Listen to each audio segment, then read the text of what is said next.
Hi guys! Hi mga palangga! So, for today's video, andito kami sa resort ng Hilton. Ang ganda dito mga palangga. Grabe, ang huge ng place nila. Dito kami mag-lunch.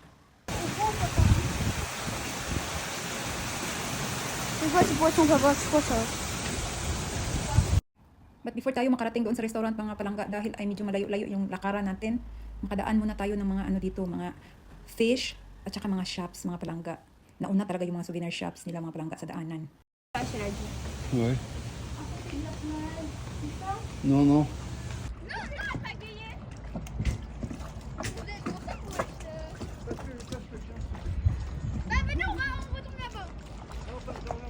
Mamaya na tayo kakain mga palangga. Mag-moments muna tayo dito sa dagat mga palangga dahil enjoy na enjoy yung family ko dito. So ang mother naman ay andito lang sa boat.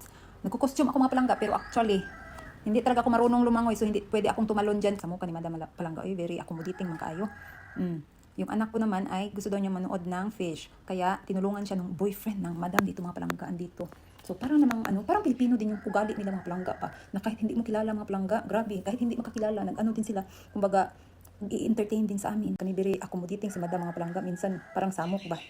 Pero okay lang naman dahil ang bait-bait ni Madam. Grabe ang enjoy nila mga palangga. Pero ako, na-enjoy ako dito sa init. Pero nagko-costume ako mga palangga para mamaya pagligo namin doon sa tabing dagat lang ako mga palangga. Hindi dito ha. Dahil hindi ako pwedeng tumalon dyan. Malmi, lazy.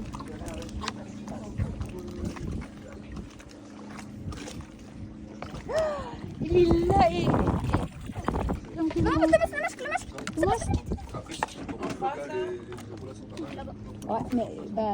c'est pas grave, hein, il va revenir. Hein.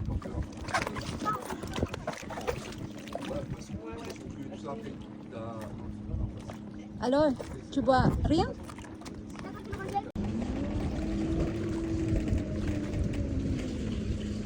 Ang ginawa ng mother ay nagpo-photograph at saka nag-video-video lang para sa souvenir.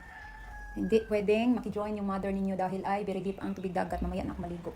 Bye-bye.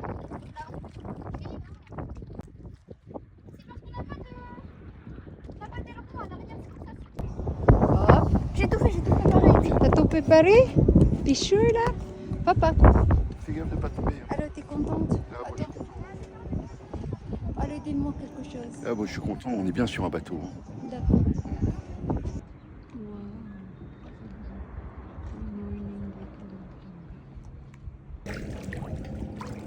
Papa. Louis. Presque sur son pouls. On croyait qu'il était en train de s'étouffer, mais en fait. Moi, je croyais qu'il était en train de crever. Le bouchon est arrivé là. Yeah. My goodness, first time ko matulog ng boat. Good morning. Bonjour. It's morning. What time is it? 7 heures. 7 o'clock in the morning. Nakabilis na tayo mga palangga. Grabe mga palangga, kagabi ang daming shark. Kita namin daming shark. Tuwang-tuwa yung mga anak ko. Grabe ang init.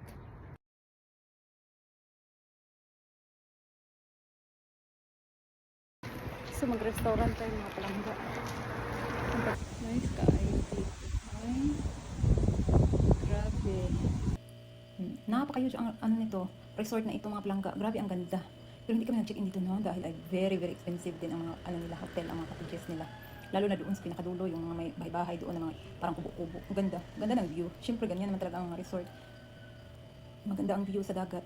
Sarap na pagkain din nila dito. So siyempre always no, kinakain ng anak ko ay almost the same ba. Basta mag-restaurant kami pero okay lang. Hayaan ko lang yan sa anong order nila dahil ay bakasyon naman.